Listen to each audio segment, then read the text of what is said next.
Part 15। दूर हट जाओ लोमड़ी। पत्नी जी राजकुमार को उसे कमरे तक उठाकर लेकर आने के लिए शुक्रिया करते हैं। और छोटा रंग, छोटा कबूतर, सब कुशल मंगल ना? हाँ देखिए, हमने आशीर्वाद दिया था तो सब कुशल मंगल तो होगा ही। देखिए कैसे कबूतर चहचहा रहा है और छोटा रंग खुश नजर आ रहा है। प्रिंस यान के घर का फ्लोटिंग पवेलियन। राजकुमार पत्नी जी से कहते हैं, कोई बात नहीं पत्नी जी, सब ऐसे ही था। वैसे कल रात के बाद आप बहुत ज़्यादा थक गई होंगी। आइए आज मेरे साथ फ्लोटिंग पवेलियन में बैठ चाय का आनंद लीजिए। तो पत्नी जी उत्तर देते हैं, जैसा आप कहें हबी। उन्हें ऐसे देख चिन्हुआ कहती है धीरे से, मैंने जो कुछ कहा था सब सही है ना? और चिन्हुआ उसे इशारा करते हुए कहती, तुमने बहुत अच्छे किया। और उन्हें फिर से वो छोटा जासूस देख रहा है छुपकर इस बार खंबे के पीछे।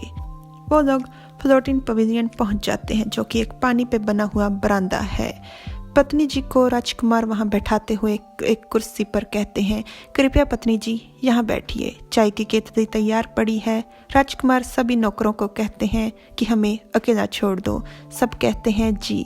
राजकुमार तुरंत पत्नी जी से कहते हैं, मुझे माफ़ कर दीजिए आपको इस तरह से थकाने के लिए पत्नी जी। और पत्नी जी से मुँह से बस एक ही शब्द निकालते हैं, हबी। और ये देखने में कितना उत्तम लग रहा है, पर इसे देख छोटा जासूस कहता है, ये बेशर्म लोमड़ी। और ये जासूस का नाम है वू ली जुन। ये राजकुमार का गोद लिया हुआ बेटा है, यहीं रहता है, पर राजकुमार ने इसे अपने वाला आखिरी नाम नहीं दिया। ये मन में कहता है, ये लोमड़ी रिझाने और भरमाने में एकदम माहिर है, मैं इन्हें अकेला नहीं छोड़ सकता। अब सब लोग जा चुके हैं तो मैं अपना नाटक शुरू करता हूँ। राजकुमार और पत्नी जी का ध्यान छोटे जासूस पर पड़ जाता है। उसके फूले हुए गालों को देख पत्नी जी मन में उसे कहते हैं कि ये फूले हुए गालों वाले चूहे जैसा लग रहा है। राजकुमार उसे देख मुस्कुरा कर कहते हैं, अब तुम यहाँ आ ही गए हो जुन, तो आओ इस घर की नई मालकिन को प्रणाम करो।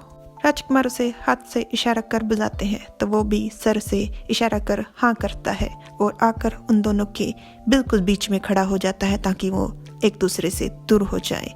और पत्नी जी को चिढ़ाते हुए करता है और तुरंत एकदम प्यारा बच्चा बन राजकुमार से कहता है, राजकुमार आपने कितना समय हो गया मुझे युद्ध कला नहीं सिखाई। राजकुमार पत्नी जी को अपने पास खींच दिखावा करते हुए कहते हैं कि ऐसे व्यवहार मत करो, पत्नी जी को अच्छे से प्रणाम करो। तो वो बहुत ही प्यारा समूह बनाकर कहता है, पर आपने तो कहा था कि आप कभी भी कोई पत्नी नहीं लाओगे राजकुमार। आपको पता है ना राजकुमार, बड़े भाई साहू ही ने तो अपनी पूरी जिंदगी आपके साथ बिताने की तैयारी कर रखी है। हमको पता था ये साहू ही भी राजकुमारी निंग की तरह बस कहने के लिए ही बड़ा भाई बोल रहा है। कौन ना भाई वैसे ही लगता है वो ही लड़का है जो सपने सजाए हुए है। पत्नी जी कान लगा सुनने की कोशिश करते हैं। राजकुमार कहते हैं, क्या बकवास है, साहू ही बुजुर्ग जनरल बी के इकलौता बेटा है, वो सारी जिंदगी कुंवारा नहीं रह सकता। ये कहते हुए राजकुमार उसका सर सहलाते हैं तो वो चिढ़कर कहता है, ये बकवास नहीं है, बड़े भाई साहू ही ने कहा। और इतने में पत्नी जी कहते हैं कि हम लोग आराम से बात करते हैं, लो ये अंगूर खाओ, ये बहुत ही मीठा है, बिल्कुल खट्टा नहीं है। और उसके मुंह में अंगूर ठूस देते हैं। वो मन में कहता है, ये तो बिल्कुल सही कह रही है, ये तो बहुत मीठा है। और ये है वो पल जिन पर जुन शर्मिंदा है।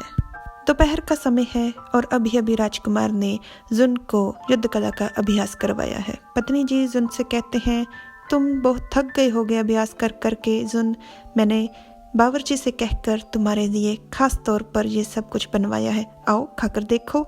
ये वाला, तुम्हें भूख लगी है ना, आओ इस केक को खाकर देखो।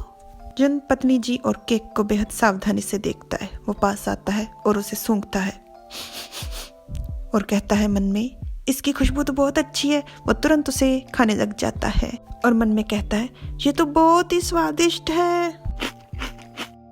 खाते खाते वो खो चुका था, पर अचानक से उसे होश आती है। वो अपने मन में कहता है, रुको।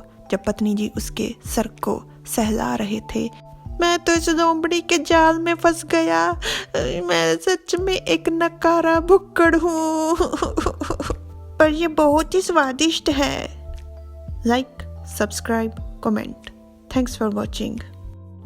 खाते खाते वो खो चुका था, पर अचानक से उसे होश आती है। वो अपने मन में कहता है, रुको। जब पत्नी जी उसके सर को सहला रहे थे, मैं तो इस लोमड़ी के जाल में फंस गया, मैं सच में एक नकारा भुक्कड़ हूँ।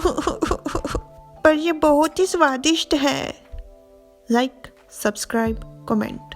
Thanks for watching.